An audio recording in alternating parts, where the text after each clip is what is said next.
పవన్ కళ్యాణ్ కూర్చోబెట్టి ఇక్కడ మనకి హోటల్లో ఆపేస్తే చంపేయడానికి పోలీసులు తీసుకెళ్ళడానికి ప్రయత్నాలు చేస్తే మేమేం భయపడలే. చెయ్యి.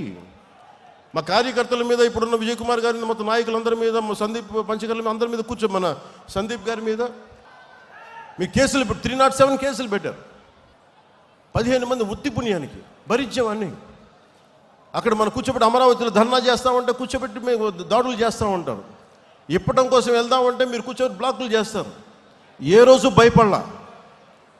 ప్రధానమంత్రి గారు స్వయంగా నాకు తెలిసినప్పటికీ కూడా, ఇంత ఇబ్బంది పెడుతున్నప్పటికీ కూడా విశాఖపట్నంలో ఒక్క ఫోన్ కాల్ నేను పిఎంఓ ఆఫీస్కి కానీ హెచ్ఎంఓ ఆఫీస్కి కానీ చేయాలి. ఎందుకంటే ఇది మా నేల, మేము పోరాడతాం ఇక్కడ.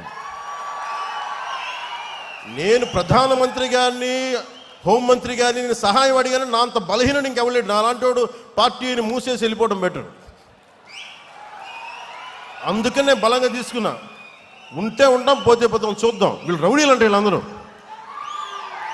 గత పార్టీ పాలకులంతా రౌడీలు అంట, చంపేస్తారంట, మీదకి వచ్చేస్తారంట. అంటే నేను ఒకటే అనుకుంటా, మీరు ఎంత మావాడు చెప్పాడు ఇందాక, ఎంతమంది వస్తారు రండి, నేను చూస్తాను.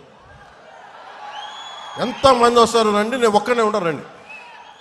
నాలాంటి పిచ్చ మా వాళ్ళందరికీ, మా ఆడపడుచులకి ఉంటుంది, మా జన సైనికులకి ఉంటుంది. రౌడీజం చేయకండి. మా దగ్గర తప్పు ఉందా మేము ఒక సరిదిద్దుకుంటాం. లేదా పాలసీ మాట్లాడతారా, మాట్లాడండి. దౌర్జన్యాలు చేస్తాం, మేము చింపేస్తాం, చంపేస్తామంటే అస్సలు మా ఇన్ని పాత కథలు. మా రక్తం సలసల కాగుతూ ఉంటుంది. మా రక్తం భయపడం. వాటికి క్షేమం కోరుకుంటాం, ప్రజాక్షేమం. భయపడటాలు ఉండవు మా దగ్గర, పోరాటాలే ఉంటాయి.